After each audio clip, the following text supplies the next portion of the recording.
dia a todos, bom dia a todas, bom dia para você que nos assiste pela Pop TV em Sobradinho e Porto Alegre, ou nos escuta pela Cultural FM em Santa Catarina e no Rio Grande do Sul. Sejam todos muito bem-vindos e bem-vindas a mais um ICL Mercado Investimentos. Hoje, quinta-feira, e uma quinta-feira com aprovação do imposto de renda na Câmara, né? A isenção do IR passou por unanimidade, 493 votos a 0. Então, parece que ninguém quis se indispor, né, e votar contra. Mas a gente vai falar disso daqui a pouquinho. Não vou dar muito spoiler, porque tem outro assunto que acabou ficando de ontem, mas que já tem atualização, que é não somente o shutdown, mas os ataques de Donald Trump a outros setores, inclusive a militares. Então a gente vai falar sobre isso também. Como é que isso está sendo visto nos Estados Unidos? Quem que os estadunidenses estão culpando pelo shutdown, né, pela paralisação? Como é que isso está acontecendo? E não somente, né, que implicações isso deve ter? Então, a gente vai falar de tudo isso com vocês, inclusive que implicações podem ter aqui nos nossos mercados emergentes que estão balançando por conta da paralisação lá nos Estados Unidos. Então, não é uma coisa que afeta só lá e a gente vai explicar tintim por tintim para vocês disso. Além de tudo, tem o PMI, o índice da atividade dos gerentes de compras industrial. O composto de serviços sai amanhã. Mas a gente já tem essa visão da indústria e parece que a indústria não está muito bem. As expectativas, o termômetro da indústria voltou para a contração. Na verdade, já tinha voltado, mas permaneceu na contração e aprofundou. Então, daqui a pouquinho a gente passa também por esse assunto. Vamos falar da nossa agenda para ver o que saiu de dado, o que não saiu. E aí, ponto importante, tá? Eu vou falar disso no shutdown, mas algumas entidades, alguns órgãos, alguns departamentos dos Estados Unidos já estão cancelando as divulgações por lá. Então, isso pode trazer um atraso nos dados e mexer muito com as expectativas. Mas esse é assunto para daqui a pouco. Vamos ver o que tem na nossa agenda por enquanto. Às 5 horas da manhã, aqui no Brasil, saiu o IPC-FIP de setembro. Às 6 horas, taxa de desemprego de agosto da zona do euro. E em seguida, tem vários dados lá do Departamento dos Estados Unidos que podem, inclusive, sofrer modificações. Pedidos de auxílio-desemprego na semana até 27 de setembro. Encomendas à indústria de agosto. E, além disso, Lori Logan, que não vota, presidente do Fed, mas não votante, participa de uma conferência em relação à energia e políticas. Políticas aqui mais ambientais, no sentido, não é nem ambiental, mas de urbanismo da coisa. Japão divulgou o seu PMI composto e de serviços, setembro, medição final. E, além disso, continua a Semana Dourada, afinal, uma semana, né? Semana Dourada lá na China, deixa o mercado da China continental fechado e a gente perde uma referência importante, pelo menos aqui para o Brasil, que é o preço do minério de ferro de Dalian. A gente está sem essa referência por conta do fechamento dos mercados na China e isso acaba até trazendo alguns impactos para empresas ligadas à mineração e à siderurgia que perdem essa referência de precificação importante. Mas a gente tem esse feriado, né, que normalmente acontece e, inclusive, isso mexeu com os mercados ontem, mexeu com a Vale, no caso, justamente por essa falta de referência. Então, a gente tem, né, esse feriado, além de tudo, perde a referência importante lá na Ásia, né, uma referência importante para mercados asiáticos, além do nosso Brasilzão, que tem o minério de ferro aí como parte bem importante da Bolsa, bem importante do índice, inclusive. A Vale é o maior peso individual do índice atualmente.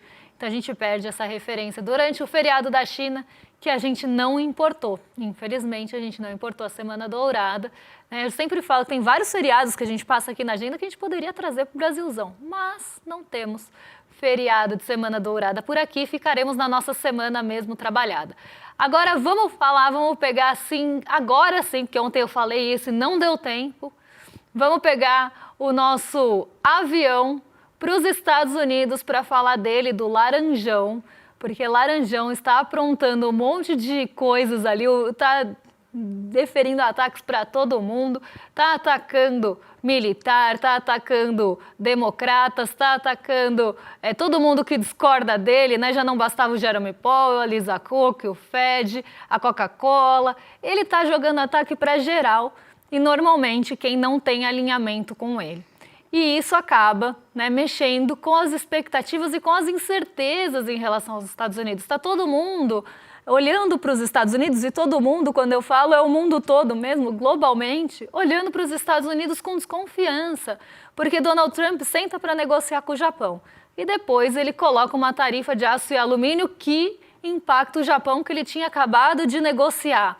Trump senta para negociar com a Índia, mas depois bota uma tarifa de 50% em relação à Índia, por questões justificadas por ele, relativas ao petróleo russo, né, ao óleo russo. Mas, ao mesmo tempo, você tem ali no contrapeso, né, a questão dos BRICS e Donald Trump atacando a Índia, porque a Índia importa pouco dos Estados Unidos e exporta muito para lá. Então, você começa a ver, né, que globalmente ele começa a trazer essa incerteza. Globalmente, as pessoas começam a ter desconfiança em relação aos Estados Unidos e agora as ameaças estão até maiores e mais setorizadas, inclusive dentro dos Estados Unidos, não só em disposição com outros países, mas o Donald Trump está se expondo com setores ali internos dos Estados Unidos. Ele até chegou a falar de inimigo interno nessa semana. Eu queria muito saber quem são esses inimigos internos de Donald Trump, porque quando ele fala em inimigos internos, ele inclusive, eu estou abrindo aqui a notícia para vocês que eu tinha separado, ele fala sobre usar treinamento militar nas cidades, e não são cidades quaisquer, né? Não é qualquer cidade. São cidades em estados governados por democratas. Então ele cita, por exemplo, cidades como São Francisco, como Nova York, que precisam ter militares em treinamento nessas cidades para combater o inimigo interno. Só que ele não fala quem é o inimigo interno, né? Ele deixa isso no ar.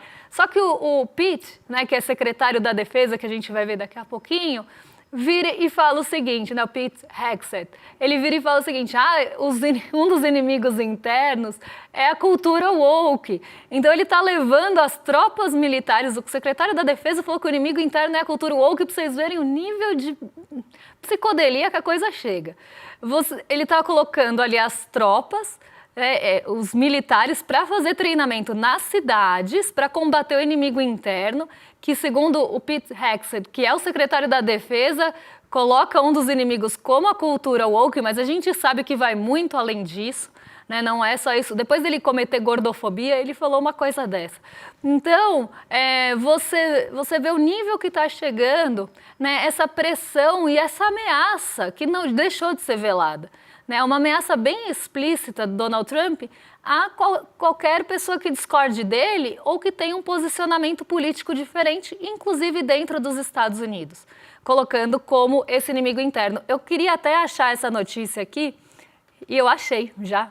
Eu tinha deixado ela separada, mas aí se perdeu aqui. Eu vou ler só um trechinho para vocês. Tá? Essa foi uma notícia que saiu, trechos dela no New York Times, inclusive. Donald Trump saudou, foi naquele encontro bem constrangedor que aconteceu entre os militares, Donald Trump e o secretário da Defesa, e a gente vai passar um VT daqui a pouco para vocês. Donald Trump saudou ontem o uso da força militar para policiar as cidades americanas, dizendo a generais e almirantes que era importante reprimir o inimigo interno. O que os Estados Unidos... o que os estados comandados pelos democratas, que ele chama de esquerda radical nos Estados Unidos, mas vamos lá. Esquerda radical fizeram com São Francisco, Chicago, Nova York e Los Angeles, não são lugares seguros e vamos endireitá-los, um a um. Então, não só aqui, né, o Donald Trump quer endireitar os outros países, consertar os outros países, e o seu governo falou, né, em consertar outros países em ocasiões recentes, né? Consertar a Suíça, consertar o Brasil, consertar a Índia. Não só isso, ele quer consertar também os estados que não são governados por pessoas alinhadas a ele.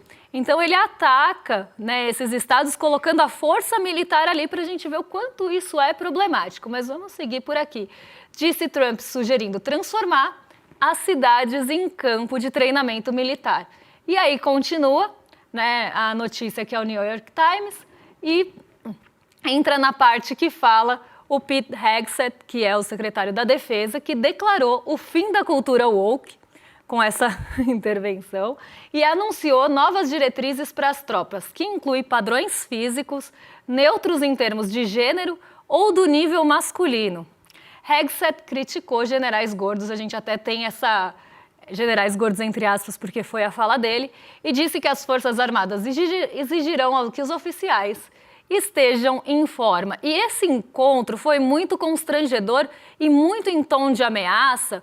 A gente tem aqui o vídeo para vocês, eu vou colocar o vídeo para passar, para vocês entenderem o que eu estou falando, porque o Donald Trump entra ali em cena e já começa a ameaçar os militares. Vamos passar um trechinho do vídeo e depois eu continuo aqui com vocês. Very much, Pete. Great job you're doing too. Fantastic job. I've never walked into a room so silent before. This is very... Oh, don't laugh, you're not allowed to do that. You know what, just have a good time. And if you want to applaud, you applaud. And if you want to do anything you want, you can do anything you want. And if you don't like what I'm saying, you can leave the room. Of course, there goes your rank, there goes your future. But you just feel nice and loose, okay? Because we're all on the same team. And I was told that, sir, you won't hear a murmur in the room. I said, we got to loosen these guys up a little bit. So you just have a good time. But I want to thank Secretary Hegseth and General Kane, General Raisin Kane for a reason, they call him that. When I heard his name, I said, you're the guy I'm looking for.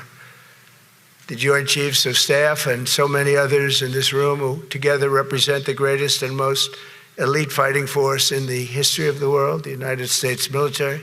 We're very proud of our military. I rebuilt the military during my first term. It's one of the greatest achievements. We had the greatest economy in history, and I built the military. Those are the two things I say more than anything else. And I also kept us safe at the borders. We had very good borders. We didn't have people coming in from jails and prisons and everything like took place over the last 4 years. They'll never forget what happened to this country over the last 4 years with the incompetence.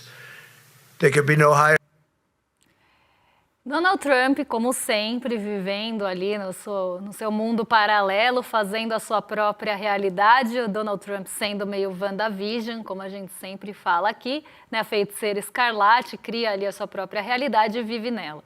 E dessa realidade pode falar tudo, né? Inclusive os louros que ele conta e conta para todo mundo aí vitórias do seu mandato anterior, e ele sempre coloca, né, o último governo dos Estados Unidos como um governo que humilhou os Estados Unidos, que colocou os Estados Unidos numa situação de humilhação e de submissão. E a gente sabe que os Estados Unidos em posição de humilhação e submissão não acontece, né? E nesse encontro, não só ele teve esse tom de ameaça em relação aos militares, aplaudam, né? Ele parece estar fazendo ali um stand-up, querendo ser engraçadinho, né? Stand-up do Laranjão. Aí ele sobe e fala, aplaudam, mas se vocês não quiserem aplaudir, tudo bem, mas aí junto com isso, se vocês quiserem ficar em silêncio, porque estava até uma coisa meio constrangedora, fiquem em silêncio, mas aí vocês podem sair da sala, se vocês não concordarem. Se vocês saírem da sala, vai junto com vocês o seu futuro e a sua patente. Então a gente sempre vê esse tom de ameaça nas falas do Donald Trump, né? Ele ameaça o setor porque ele não quer que as pessoas discordem dele, ele quer que as pessoas que estejam ali, né, em qualquer que seja o departamento dos Estados Unidos, que sejam pessoas alinhadas a ele. E agora com o shutdown, né, com a paralisação, isso está ficando também evidente. Já não bastava querer demitir o Jerome Powell, já não bastava comemorar a saída da Adriana Kugler do Fed, tentar tirar a Lisa Cook também da diretoria do Banco Central dos Estados Unidos, as pessoas que ele demitiu no Departamento de Estatística e todas as outras ameaças que ele fez em relação a pessoas que não concordavam com ele. Agora ele está fazendo a mesma coisa com os militares e, de certa forma, com todos os funcionários públicos por conta da paralisação. E a gente separou outro trechinho, mas não em vídeo, aqui em fala do Donald Trump, porque ele coloca ele tem uma fala que deixa uma coisa muito em aberto, assim, e teve bastante discussão sobre o que é que ele estava falando. Vamos colocar aqui a palavra N, com a letra N. Ninguém sabe o que ele está querendo dizer, existe um monte de especulação em relação a essa palavra N, inclusive de armas nucleares, mas nós não podemos usar uma palavra. Eu a chamo de palavra N. Há duas palavras N que você não pode usar nenhuma delas. E aí ele fala, né, que essa palavra N pode vir maior do que antes, mais forte do que antes. E isso também trouxe uma desconfiança de que ele poderia estar falando de armas nucleares, que se os Estados Unidos tiverem que usar ou não, mas que eles têm um poderio militar maior, que eles têm essa possibilidade de uma arma N ou de uma palavra N maior do que antes, só que gerou uma grande discussão do que ele estaria falando na realidade, porque ele solta e deixa no ar. E isso também gera incerteza. Tudo que ele faz em tom de ameaça, ou até mesmo deixando no ar, ou radicalizando ali o discurso para forçar uma negociação, tudo isso traz muita incerteza. E aí a gente tem a segunda fala problemática desse encontro constrangedor com os militares, que é justamente do Pete Hegseth, que fala dos generais e seus tamanhos. Então, é completamente inaceitável ver generais e almirantes gordos nos salões do Pentágono. Que coisa horrível de se falar, né? E esse encontro, ele acabou sendo muito repercutido justamente por esse tipo de fala. Parece que não tem nada a ver com economia, parece que não tem nada a ver com o mercado, mas esse tom colocado, né, de falar mesmo ameaçando, pressionando, se você não gostar, sai daqui, mas leva com você a sua patente e seu futuro, tudo isso mostra essa forma autoritária e de submissão que o Donald Trump quer, não só com os outros países, mas também com os seus departamentos internos. E isso gera essa sensação de instabilidade, porque Donald Trump não só muda de ideia muito rápido, mas ele também pode começar a mexer as peças do tabuleiro a seu favor. E para a sua conveniência, para os seus interesses, inclusive pessoais e de governo. E isso causa muita instabilidade, né? Até a gente fez uma brincadeira aqui, departamento de memes do mercado, fez aqui, né? Ele estava falando do inimigo interno, né? Falou tanto desse inimigo interno e parece que o inimigo interno do Donald Trump é ele mesmo, né? Aquele meme do Scooby-Doo, mas a gente não é da turma do mistério para ficar resolvendo enigma. Então, parece que o Donald Trump é o seu próprio inimigo interno, porque tudo que ele fala, tudo que ele faz, gera muita incerteza. E isso, incerteza é tudo que mercado não quer e é tudo que a economia não quer, porque como você vai tomar uma decisão em um ambiente incerto? Como você coloca um plano em prática em um ambiente incerto? Como você contrata mais gente, aumenta a sua produção em um ambiente que você não sabe o que vai acontecer? É muito difícil de prever para onde vai. E esse que é a grande questão envolvendo os Estados Unidos atualmente.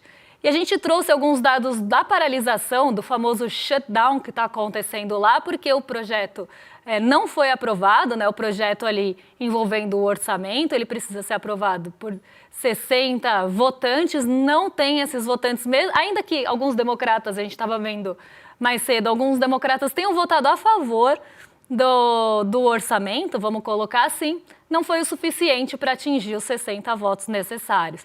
Então, os Estados Unidos estão naquele momento de paralisação. E isso também traz muita incerteza. Por quê? Dados estatísticos vão ser atrasados. Até que a paralisação se resolva, esses dados não vão sair.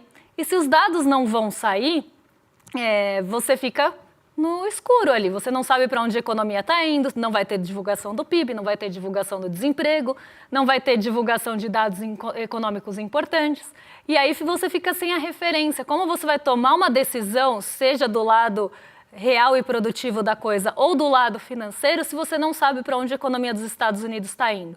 E muita gente está bem pessimista em relação a essa resolução da paralisação. Para quem não lembra, a gente fez até um quadrinho, o último governo Trump foi a maior paralisação que a gente teve, né? Foi de 35 dias. A gente fez até um quadrinho que puxa lá dos anos 70 e mostra isso. Não, o shutdown mais longo aconteceu em 2018, sob o governo Trump. Então, em 2000 mais cedo, né, no ano anterior, né, em fevereiro, tinha sido de 9 horas, 3 dias. A gente teve shutdown de ali 18 dias em 78, 21 dias em 95, 16 dias em 2013, mas shutdown longo, paralisação longa, só no governo Trump em 2018. E é mais interessante é que ele falou sobre demissões. E isso é bem diferente de outros anos que a gente teve essa paralisação, porque nos outros anos, o que acontecia? Os funcionários, eles eram quase colocados ali em uma situação em suspenso, né? Ficava meio que afastado do cargo, mas depois para voltar. Dessa vez ele foi incisivo e começou a falar em demitir as pessoas. A gente sabe que Donald Trump gosta muito de demitir, ele teve até um reality show sobre isso, né? Ele gostava muito de apontar o dedo e demitir todo mundo. Mas ele voltou a falar nisso e colocou os democratas no lugar. Colocou nesse alvo das suas demissões. Não queremos um shutdown, mas, aqui aspas de Donald Trump, fala dele. Não queremos um shutdown, mas podemos fazer muitas coisas nele que serão ruins para os democratas. Irreversível por eles. Podemos mudar o orçamento de maneiras que não poderiam ser feitas antes, como cortar benefícios para as pessoas, acrescentando que esse é um risco sendo tomado pela oposição. Então ele não só fez aquela ameaça de demissão de pessoas não alinhadas a ele, como agora ele está ameaçando, inclusive, prejudicar as pessoas para que sejam votadas para que seja votado o orçamento dentro das condições dele. Então ele está de novo atacando pessoas que não são alinhadas a ele, mesmo que isso prejudique a população. Então ele está falando, a gente pode até prejudicar a população e fazer coisas irreversíveis que nunca foram feitas antes, se vocês não aprovarem o meu orçamento. Então olha o tom de ameaça aqui de novo, muito parecido com o que ele faz com a negociação entre países. E essa é a forma de governar. E muita gente já está vendo isso, né? Já está percebendo isso. Estadunidenses culpam mais os republicanos e o Donald Trump do que os democratas ou as pessoas que não têm certeza pela paralisação. Então as pessoas estão percebendo que esse modo de negociação do Trump vai prejudicar as pessoas lá no final, tanto pela inflação que vai vir do tarifaço, de possíveis prejuízos ao orçamento público que vai afetar as pessoas, e isso gera muita incerteza. Isso faz com que todo mundo fique nesse cenário de espera, nesse compasso de espera de não tomar decisão enquanto não for decidido. E isso refletiu, inclusive, nos mercados ontem. A nossa bolsa caiu, refletindo esse sentimento de cautela, de não saber para onde vai. Claro que teve preço do petróleo também que caiu, os estoques dos Estados Unidos de petróleo que ficaram mais altos, isso acabou derrubando a Petrobras, mas muita dessa incerteza veio justamente da paralisação e da não resolução. Por quê? Você não tem dados estatísticos e fica no escuro. Se você tem ali pessoas demitidas, isso pode mexer com a demanda dos Estados Unidos e afetar outros países. A gente está falando de uma potência que acaba, a gente querendo ou não, influenciando outros países. E é muito ruim para todo mundo o que se toma de decisão por lá. E a gente tem um garoto mimado que quer que todo mundo faça as suas vontades na presidência desse país e que, inclusive, tenta tirar vantagem financeira de tudo isso. A gente nunca pode esquecer e tirar isso do radar. Ele sabe da informação antes, ele sabe as medidas que ele vai tomar e ele informa pessoas próximas, ele tenta ganhar vantagem. E a gente tem essa pessoa na presidência dos Estados Unidos. Eu acho que é isso que precisa estar no radar. A gente tem essa bomba relógio inconstante, incerta, instável, no governo dos Estados Unidos. E isso mexe com os países de forma geral, inclusive nosso Brasilzão, que refletiu isso na queda da Bolsa. Apesar do shutdown, Nova York conseguiu ficar no cenário positivo, mas com bastante incerteza no radar. Então, a gente tem os mercados emergentes, inclusive, reagindo com um pouco mais de força, porque mercados emergentes também são mais voláteis. E o dólar subiu aqui para 5,32, alta de 0,11. Vamos falar rapidinho de um assunto bom aqui de Brasil, vamos falar de leão, vamos falar de imposto de renda, porque ontem foi aprovado, a isenção, né, foi aprovada na Câmara por unanimidade e a pressão popular parece que fez efeito, né, o Centrão aprovou a taxação dos ricos para compensar a isenção do IR e o texto da isenção também passou, então passou aí o texto da isenção até R$5.000, isso é um ganho para a população brasileira, são mais de 15 milhões de pessoas que vão ser beneficiadas com essa medida quando ela entrar em vigor. É mais renda no bolso da população, é renda que gira, inclusive economicamente, que tem efeito multiplicador, são pessoas que vão conseguir ali comprar uma coisinha a mais, porque vão ter uma sobra no orçamento, e no fim das contas é demanda que se gera. A gente está tendo um problema de demanda, não vai dar tempo de falar do PMI, mas o PMI mostra isso. O índice da atividade dos gerentes de compras já é um termômetro de que a demanda não está indo muito bem. Então você estimula essa demanda, você coloca dinheiro no bolso da população, você também faz um pouco, né, começa a dar os primeiros passos em direção a uma justiça tributária, porque isso vai ser compensado no bolso de 141 mil pessoas. São 141 mil pessoas favorecendo, pagando um pouquinho, né, começando ali desembolsar alguma coisa na contribuição tributária para favorecer 15 milhões. Né? E esse é só o começo, está longe do ideal. Tem países que têm tributação máxima de 45%, 30% ou mais. O Brasil tem a tributação máxima ali de 27,5% da renda. Países que têm uma tributação muito maior, né? E que tem uma tributação de lucros e dividendos também muito mais pesada. Porque aí as pessoas falam, mas aí o dinheiro vai fugir do Brasil, vão remeter o lucro para outro lugar, vão botar o dinheiro em outro lugar. Porque, primeiro, o mercado está aqui, né? Dependendo, se você estiver falando de uma empresa, o mercado dessa empresa está aqui. Ela não vai para outro lugar e abrir mão do mercado que ela tem aqui. Primeiro ponto. Mas vamos pensar no dinheiro da pessoa. Vai botar o dinheiro para ter dividendo em outro lugar, em outro país. Vai ter fuga de capital. Vai por onde? Na Letônia, para ganhar dividendo lá isento, porque qualquer outro país que vai esse recurso ganhar com dividendo vai ser tributado em muito mais que 10%. Então isso precisa, né, ficar claro para vocês, para a gente não cair nessa cilada, vai ter fuga de capital, as empresas vão sair daqui, coitado do empresário, porque eu já vi tudo isso rolar na internet, pessoas usando isso de argumento. A gente tem uma tributação que ainda está longe do ideal na igualdade tributária, inclusive R$5.000 na conta do DIEESE ainda está defasado. Na conta do DIEESE teria que ser mais de R$5.700 para ter toda a compensação de inflação de 95 para cá. Então tem até, né, um estudo que mostra que poderia ser uma isenção de R$5.700 e aí sim a gente teria a cobertura inflacionária de todo o período e também essa outra ponta da tributação do Brasil ainda ser abaixo da média mundial. Então, né, a gente está longe da justiça tributária ainda, longe da justiça da igualdade tributária e da tributação de super ricos, que vai muito além disso, mas já é um passo, né, um primeiro degrau que a gente sobe na direção certa. Tem muito a se fazer, mas que bom que passou, até porque os parlamentares não iam querer se indispor com a população. É um projeto muito popular que favorece 65% dos contribuintes e votar contra isso pega muito mal. E os parlamentares sabem que pega mal. Tanto que eles tentaram colocar um monte de entulho ali no meio para tentar livrar a barra, mas não conseguiram. Mas a aprovação, eles sabem que da isenção pegaria mal votar contra. Agora, a compensação eles tentaram mexer e não conseguiram. Mas ninguém ia votar contra. Até Ciro Nogueira falou isso. Para quem lembra, fala, eu não posso votar contra porque pega mal. Mas vou tentar dar um jeitinho ali na compensação. A gente tem que entender como funciona também a cabeça de parte do nosso Congresso, porque eu não quero generalizar, nem gosto, de parte do nosso Congresso que está lá só para defender o próprio umbigo. Ainda assim, né, todo mundo sabe, ninguém quer se indispor, porque também a eleição é logo ali, né? Já diria o meme futebolístico, 2026 é logo ali, castelos de areia e tudo mais, para quem entendeu sabe. Vou jogar para os nossos vizinhos de cima, mas antes eu quero fazer um convite para vocês se inscreverem no iclmercado.com.br para garantir o ingresso para assistir o nosso documentário Vai pra Argentina, Carajo.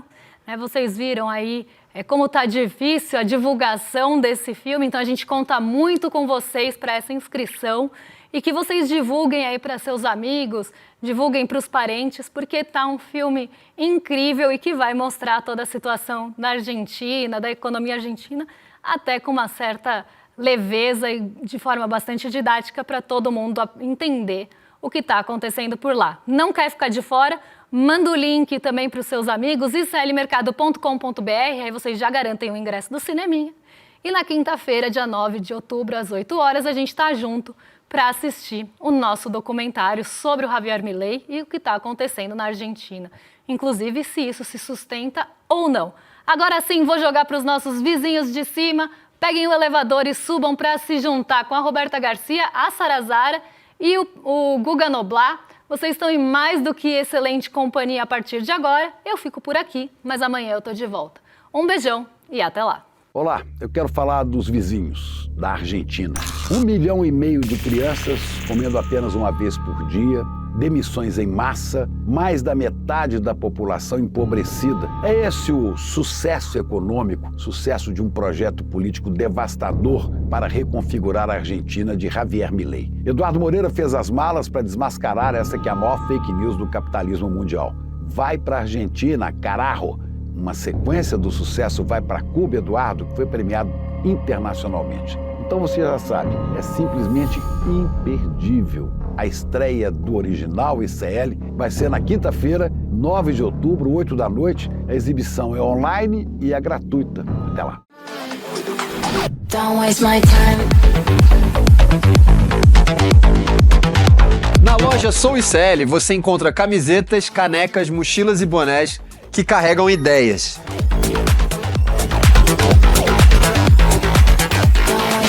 Produtos com propósito para quem acredita em justiça, consciência e transformação.